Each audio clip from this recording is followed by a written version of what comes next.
Hello and welcome to another episode of Podcast Outer Nowhere. WrestleMania 37 is done and dusted with a lot of memories, with a lot of good news that is around the world.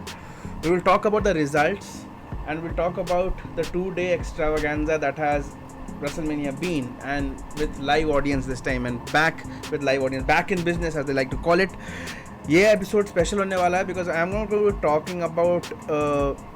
going to be talking about everything that happened on the show, right? I have picked up certain elements, certain topics that really stood out, and there were a lot of them, and we're going to discuss about that. So we kick off with WrestleMania 37, again the WrestleMania, the pirate theme event, which was supposed to happen last year but pandemic karan nahi hua, so they did it this time, and boy did they deliver.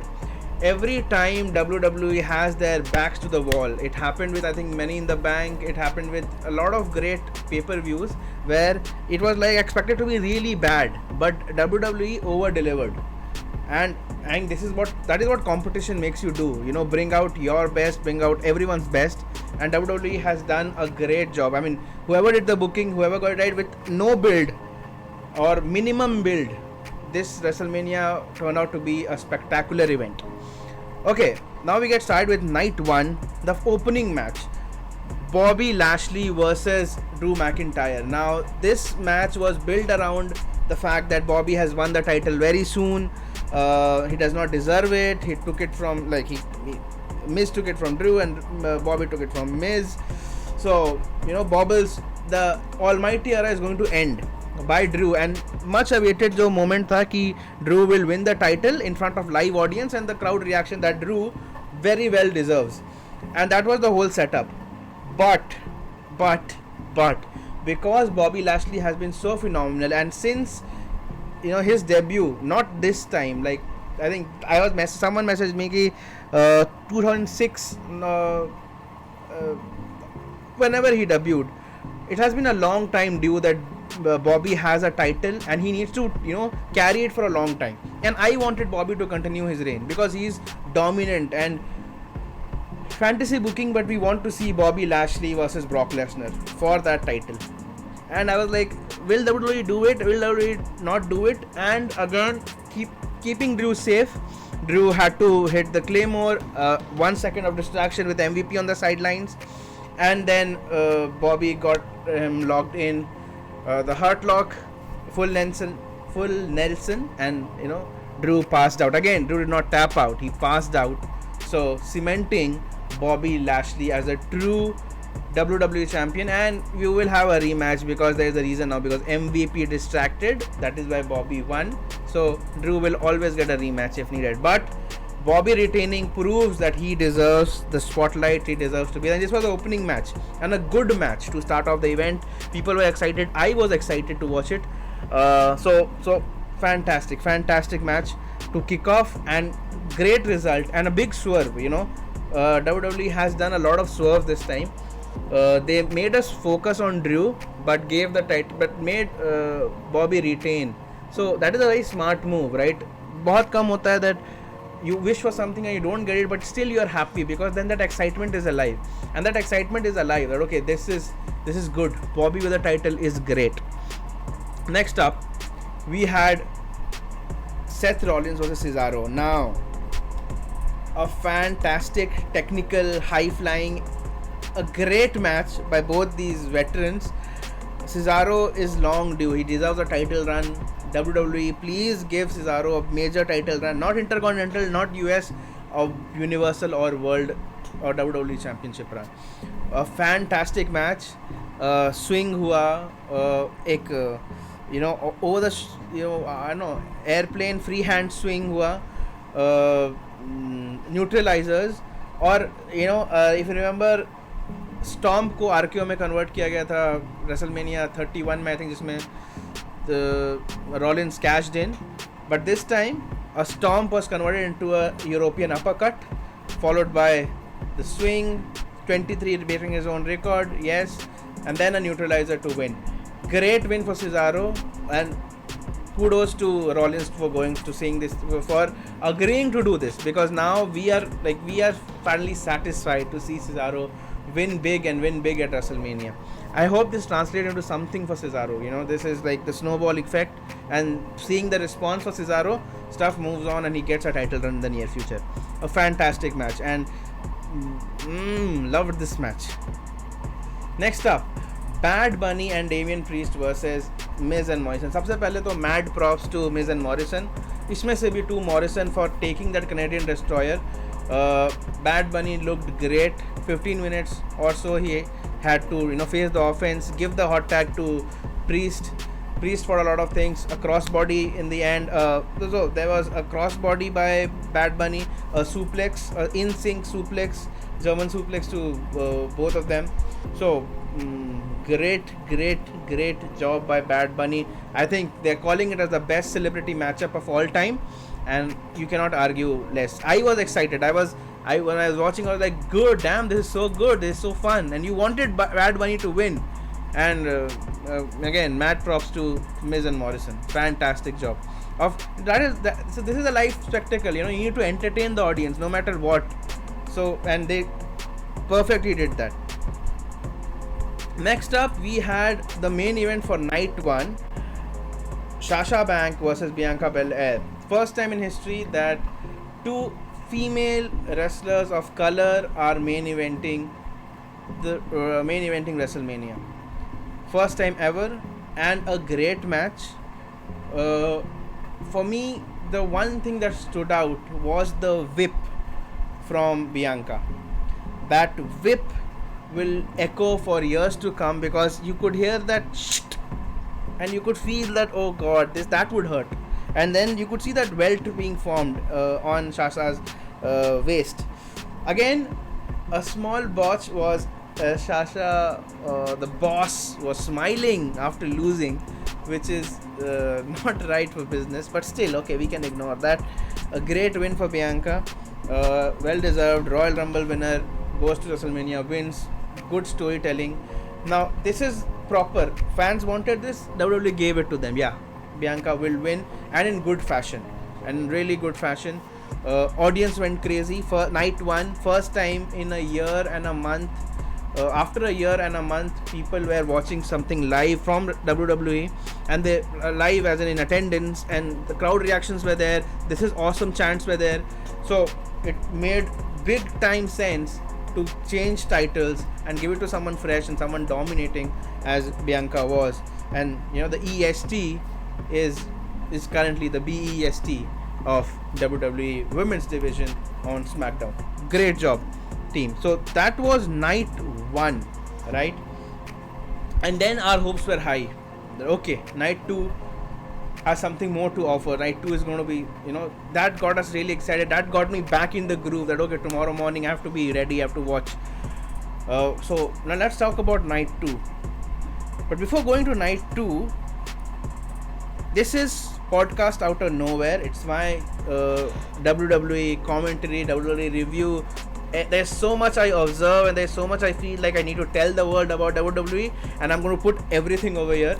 If you like what you're seeing, if you like what you're hearing, subscribe to podcast out of nowhere, comment, let's talk, let's build the wrestling community, majorly an Indian wrestling community, because I see a lot of Indian fans out there. Chalo baat karte hain yaar. Let us build a community of Indian wrestlers so that we can have a gala time when wrestling season is on.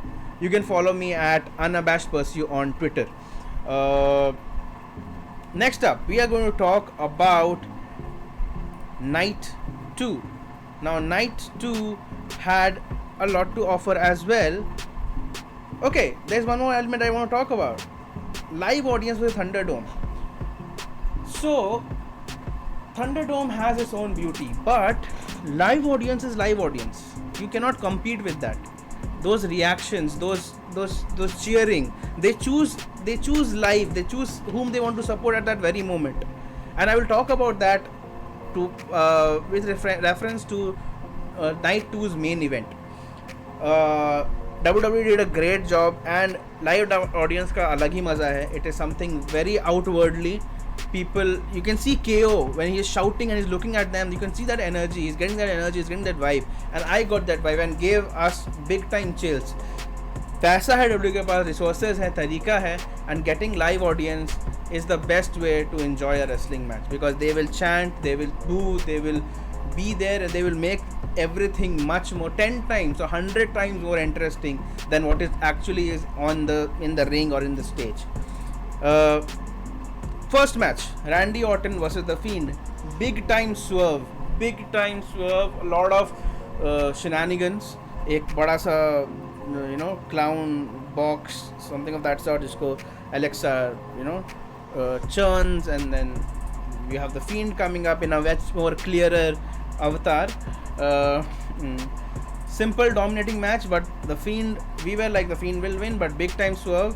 Alexa turns heel on Fiend and Orton hits him with an RKO, and 1 2 3 is done, and then they both Fiend and Alexa vanish after staring at each other, whereas Alexa, if you've seen my thumbnail, you've seen the black water spewing crown that she has, and she's wearing all of that. Alexa is cute.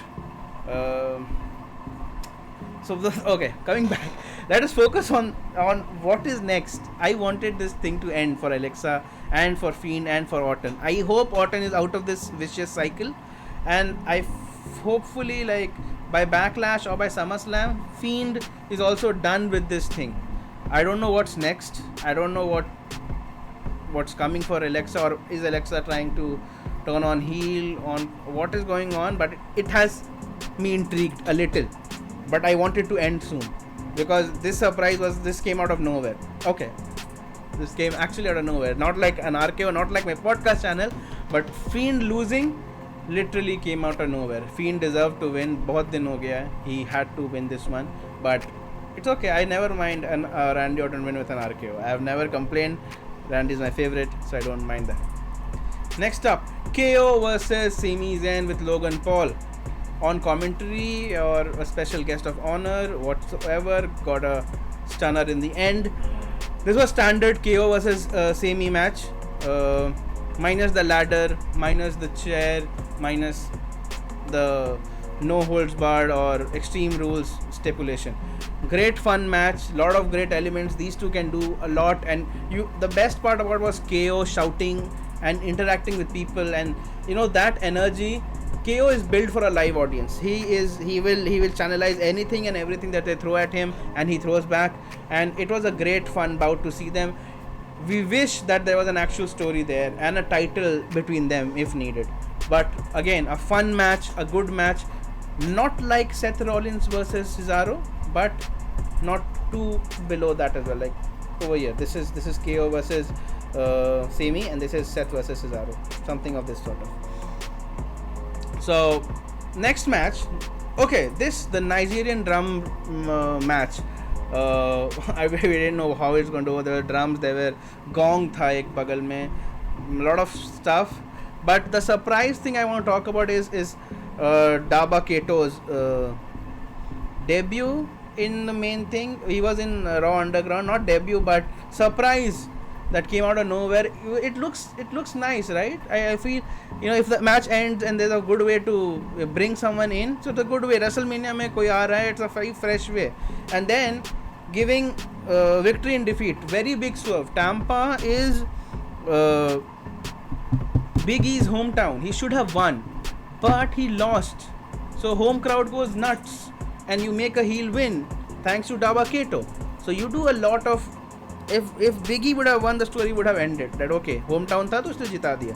Okay, but now making Big E lose, and it has opened a can of worms. Ab bahut kuch ho sakta hai with this storyline going forward. So a good, I think Big E versus Daba Keto is next. I don't know. It was a mandible claw and then a punch. Mandible claws, you hook him and then you hit a punch, and then Big E was out. So again, good. Apollo Crews has an intercontinental title reign, which, by the way, the title, I love the belt. So a reign follows him. Great. Next up is the main event. Daniel Bryan versus Edge versus Roman Reigns. Now, Daniel Bryan, you have to look at a lot of things that go into.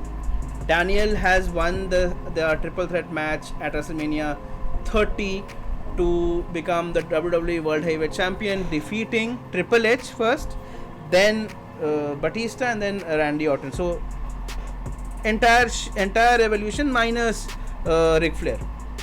So Daniel Bryan has already done it. Will he do it again? Daniel Bryan का entry होता है. There's no fanfare. There's no pyro. There's nothing. He goes in. Yes, yes, yes. That's it. Very basic, humble man, good man entry. Crowd is cheering, but not so much.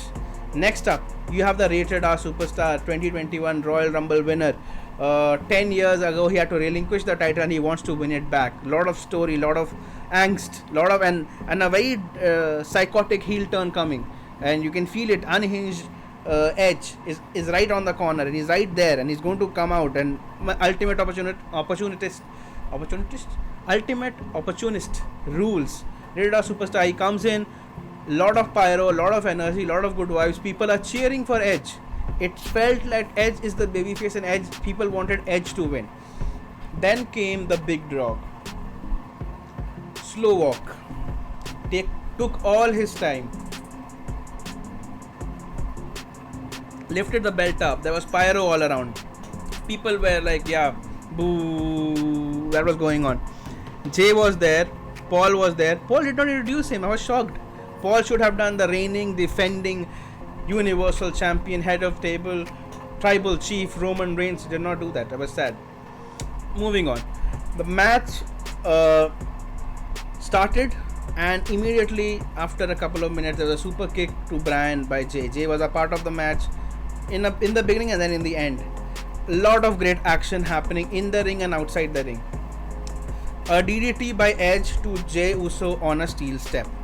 A power bomb on the announcer table by Roman Reigns to Daniel Bryan. A spear after that to Roman Reigns by Edge while he was standing on the steel steps. A crossface by Edge on Roman Reigns. A crossface using a crowbar or not, using a part of the steel chair. So that was not part of the script. There was a broken steel chair pipe that was there that was used to do that. I don't think that was part of the script, but they still used it. Improvisation. Edge, veteran, he did that. Bryan came in and he also logged in, and then it was this a headbutt thing going on between the both of them as to who has the lock in, because if he taps, who's the winner? But how will he tap? His hands are tied. After all that dramatic stuff happening, the tapping, Roman was about to tap out, Daniel had saved that as well. So very dramatic main event. After that, we went into Concerto. Bryan was out, Reigns was out. There were two chairs that were brought in by Edge, placed right below their heads, and he was about to smash it. He smashed it onto Bryan, and then when he was going to do it to Reigns, Jey Uso came back in. And before Jey Uso could do much damage, he got a spear from Edge, and then again a spear from Roman Reigns. Chair shots, I think chair shots. Daniel Bryan was out, and then the beautiful thing that happened was Roman Reigns pulled Bryan. Bryan was out. He pulled Reigns on top. He pulled Edge on top of Bryan, and then pinned both of them, cementing that he is the tribal chief and he can hold his ground. Again, the interference with Jey Uso is there, and they can always have a match again, but him retaining was the least. Was if you've seen my video on why did Edge turn heel, I had predicted that this is the least likely that Roman Reigns will retain, but he did retain. So this throws caution to the wind that how smart is WWE booking happening. The opening match was a swerve. People thought Drew will win, but they gave it to Bobby. The last match, the main event, was a swerve. We thought it would be Bryan. When the match happened, we felt like it would be Edge, but then Edge turned completely heel. The chair shot was happening. I was like, no, Bryan has to win. But I was like, how will Bryan win after he's out after a chair shot? मतलब अब scope कहाँ है? But still, they completely distracted us and gave us the tribal chief as, leading from the front. He's a champion now. I want to see new opponents for him. Shinsuke Nakamura, Cesaro. I want to see new opponents for Reigns, and not Edge and Bryan. Obviously, they will have singles matches coming in the future, but and then maybe draft will happen and people might shuffle, people might move to different brands. But this was a good result. People loved it. I loved it. People are calling it the best WrestleMania ever. There were so many great things. Bianca Belair winning, Bad Bunny, KO's performance, Cesaro winning. Okay, the pin that I was talking about, if you see in the image over here, you have Roman Reigns, very different pose. Roman Reigns, below him is Edge, and off below him is Daniel Bryan. Bobby retaining, and then that black water spewing crown wearing Alexa Bliss. A great show. And as said earlier, WWE did deliver, especially when their backs were to the wall. They had to deliver live entertainment, biggest spectacle ever. You bet your ass, WWE is the best when it comes to big games. And a fantastic WrestleMania to close off this weekend. I'm excited to what happens next. I'm excited for more stuff. So going forward, so my channel is going to be everything that I observe. I observe very weird things. I observe very nitty-gritties and storytelling and characters and camera angles, and I'm going to bring all of that to the table. So I hope you enjoyed what we spoke about today. I hope you enjoyed the review. Subscribe to Podcast Out of Nowhere. A lot of content coming in the future. Majorly stuff that no one will talk about. Thank you so much. Have a great day and subscribe to... Thanks for watching, by the way. Thanks for watching and subscribe to Podcast Outer Nowhere. See my other videos. We have the NXT review. We have WrestleMania, which we just heard. And we have some great content coming in the future. And want to figure out why did Edge turn heel. Chalo, bye-bye.